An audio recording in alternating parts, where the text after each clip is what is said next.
Only now, a week late, is the real truth emerging about the scope of the military disaster. As refugees and survivors reach the coast, so do details of how whole units have disappeared. After 10 days on the road from the abandoned towns of Kon Tum and Pleiku, the front section of the biggest convoy in South Vietnam's history reached the coast. This armoured spearhead of officers, men and their families had abandoned the rest of the convoy of 150,000 civilians. The evacuation plan was a shambles. Desperate refugees walked or ran along the road. Many have already covered 200 miles in 12 agonising days since the decision to abandon the Central Highlands without warning. Because the refugee convoy is being chopped to pieces, a wave of helicopters is used to evacuate people to the airbase at THUA. An aerial survey was made by the Deputy Prime Minister, Dr. Phan Quang Dan, who's in charge of the refugee programme in the whole of the country. The number of refugees increases very fast. We have at the present time about 900,000 refugees. Minister, with this number of refugees, nearly a million, is this the end of South Vietnam as it was? What do you mean by the end of South Vietnam? Well, you've lost the 8 provinces in the last week or so. Well, it's a setback for the time being. South Vietnam only has a handful of giant Chinook helicopters. Nearly all are being used to rescue the survivors from Convoy Bravo 7. Perhaps the real tragedy is not that half the population of the Central Highlands have fled their homes and land for good, but that so many families have been dispersed, separated.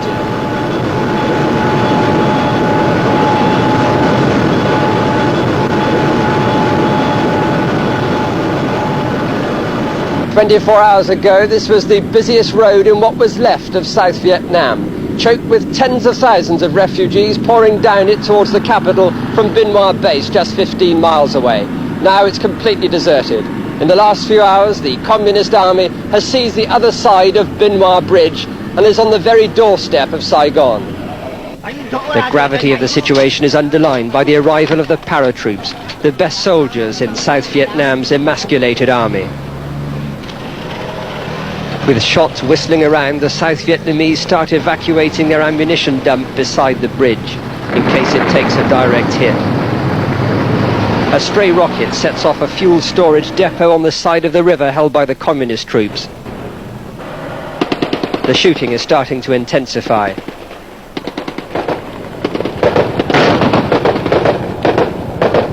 Five hours have passed and the bridge hasn't been retaken.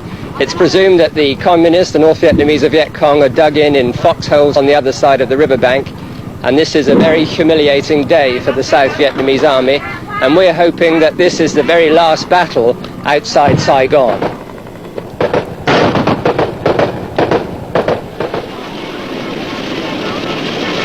Dawn on the last day.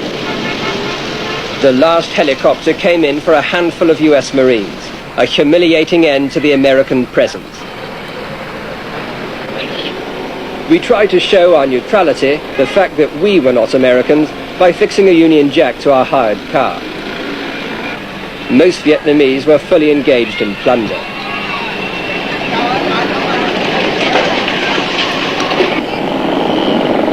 Minutes to 9 on the morning of the final American departure. The last Americans left the embassy complex about 25 minutes ago, and the fate of the embassy is very clear.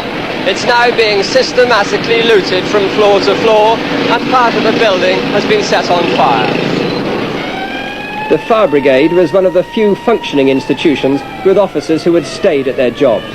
In the chaos, the cavalcade of President Minh drove by to broadcast the surrender of South Vietnam.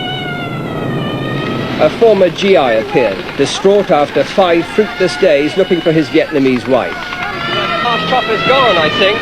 Well, is there any other way we can get the hell out of here? Maybe I can travel with you guys or something. We're staying down at the Caravel Hotel. There's some British correspondents Then you there. can do me a favor. But how come you missed the last chopper?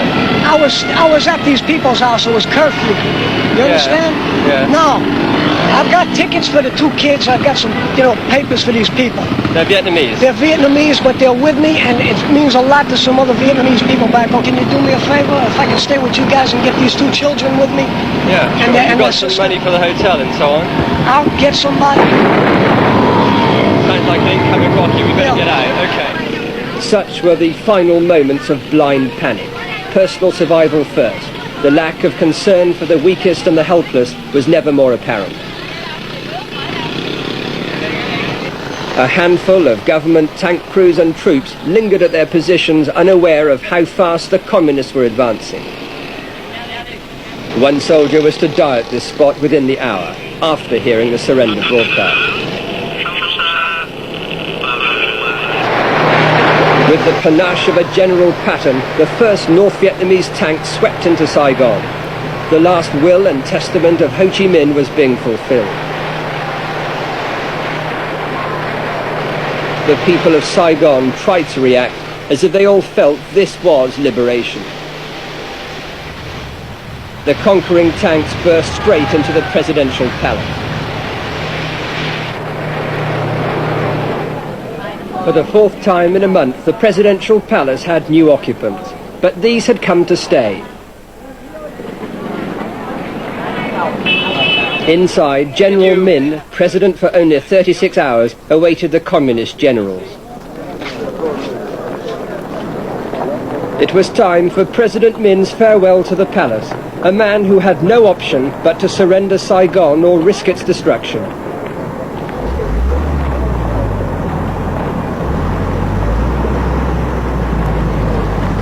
As the palace surrendered, the first Viet Cong reached Trudeau Street, delirious with joy. For the first time in 20 years, the face of Ho Chi Minh was on display. This was our car. We started off the morning with the Union Jack. The Union Jack's still intact, but the car isn't. It was taken at gunpoint by a South Vietnamese army colonel, the man in charge of this sector of Saigon, and he was determined to die or to kill the North Vietnamese and communist troops. The car was a write-off because a North Vietnamese, a communist tank, ran right over it. The defeated army did a striptease en masse, leaving their incriminating uniforms behind. For the victors, these were heady moments. Through their superbly coordinated offensive and the unexpected collapse of Saigon's forces, from start to finish, Operation Ho Chi Minh had lasted just 51 days.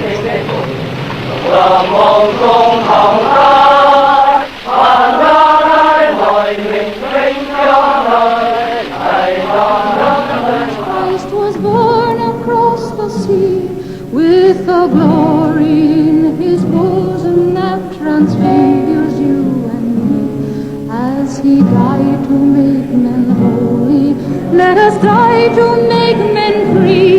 His true